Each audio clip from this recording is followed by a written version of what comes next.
I'm Dave Collins with CleverHiker.com, and in this episode we're going to take a look at ultralight cooking options.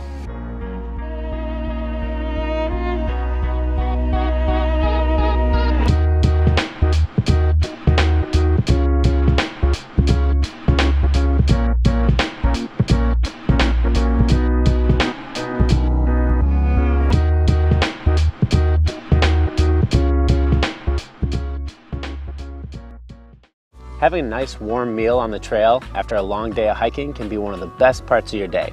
And with lightweight cooking options, it doesn't have to break your back while you hike either. Most lightweight backpackers don't really cook food on the trail as much as they rehydrate. If it's going to take more effort than boiling water and pouring it into a bag and letting it sit to rehydrate, it's generally a little bit too much work. Because lightweight cooking is so simple, it means you're going to save a lot of weight with your system on the trail. All you really need is a pot to boil water, a cup for liquid, and a spoon to eat your food. Titanium pots tend to be the lightest, but they're also the most expensive, and you can find something comparable and pretty cheap. Cheap plastic cups are very easy to find and will be about the lightest you can find. And plastic spoons are also very light. Liquefied gas stoves are a pretty common option among lightweight hikers these days. They're very simple to use. All you need is a fuel canister and a stove, screws directly in, and lights up for a quick meal. They tend to be easy to use, convenient, they burn clean, and they work well at high altitudes. They do tend to be more expensive than other ultralight options, and they can be slightly heavier. The fuel canisters are non-refillable, and they can be sometimes hard to find in trail towns.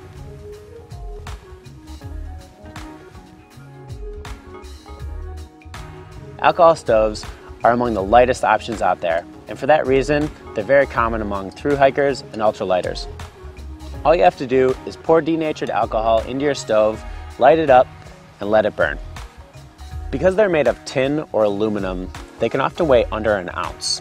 They burn really quiet and clean, and fuel sources can easily be found in gas stations.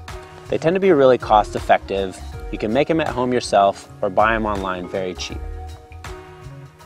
An alcohol stove is going to have a little bit of a slower cook time than a liquefied gas stove, and using a windscreen for efficiency is going to really help.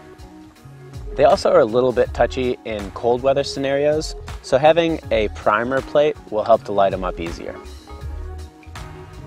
One really important point about alcohol stoves is they burn very quiet and the flame can be hard to see. So before you go to pour fuel in and refill it, you want to make sure that it's out, because that can be very dangerous.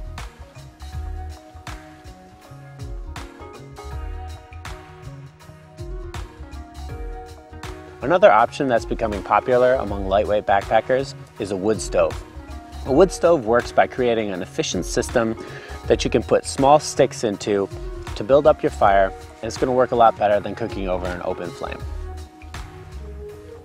There's some very light wood stove options out there, some of which coming in around 3 ounces. You're also going to save weight with fuel because you're just going to be using sticks from around your campsite. If you're someone who likes to cook rather than rehydrate, this can be a nice option too, because you can keep the flame going for longer, not having to worry about extra weight of fuel. Wood stoves do have some downsides. They tend to have pretty slow cook times, and you're going to have to make sure that you continue feeding fuel into the fire, so it's going to take a little bit more attention. It's going to take practice to get good at using a wood stove, so make sure you give yourself enough time before you take it out on the trail. Also, a wood stove is going to blacken the bottom of your pot, so if that's going to bother you, you should know that going in.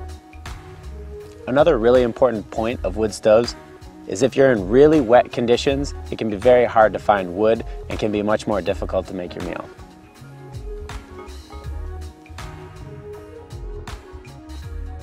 One of the lightest stove options out there is a solid fuel stove. It's also very convenient and easy to use. All you do is take fuel tabs out with you on the trail, open them up, put them on your stove, and light them when you're ready to have a fire. Downsides with solid fuel stoves are they can be a little bit slow as far as cook time goes, and they are susceptible to wind, so using a windscreen is going to be a big deal. When you compare the cost of fuel, they can also be somewhat expensive, and the fuel tabs themselves can be sometimes hard to find, especially in small trail towns. Fuel tabs will leave a small residue on the bottom of your pot, which can be washed off, and you're going to want to make sure that you practice them before you take them out in the field. If you want to go really ultralight, you could always go without a stove and just bring more food that doesn't need to be cooked. You are going to slightly increase the food weight that you bring though. For my personal recommendations, when I'm on a more relaxed trip with friends, I like to have a convenient option like a liquefied gas stove. When I want to stay nice and light, I always take an alcohol stove. And when I'm looking for a little bit more of an adventure, I take a wood stove with me. If I only had to pick one, I'd probably choose the alcohol stove because it's so light, convenient, and cost effective. Whatever cooking option you end up choosing, I'm sure at the end of a long day of hiking, you'll be very happy for a warm meal. I'm Dave Collins for CleverHiker.com. Hike light, hike smart, and have fun.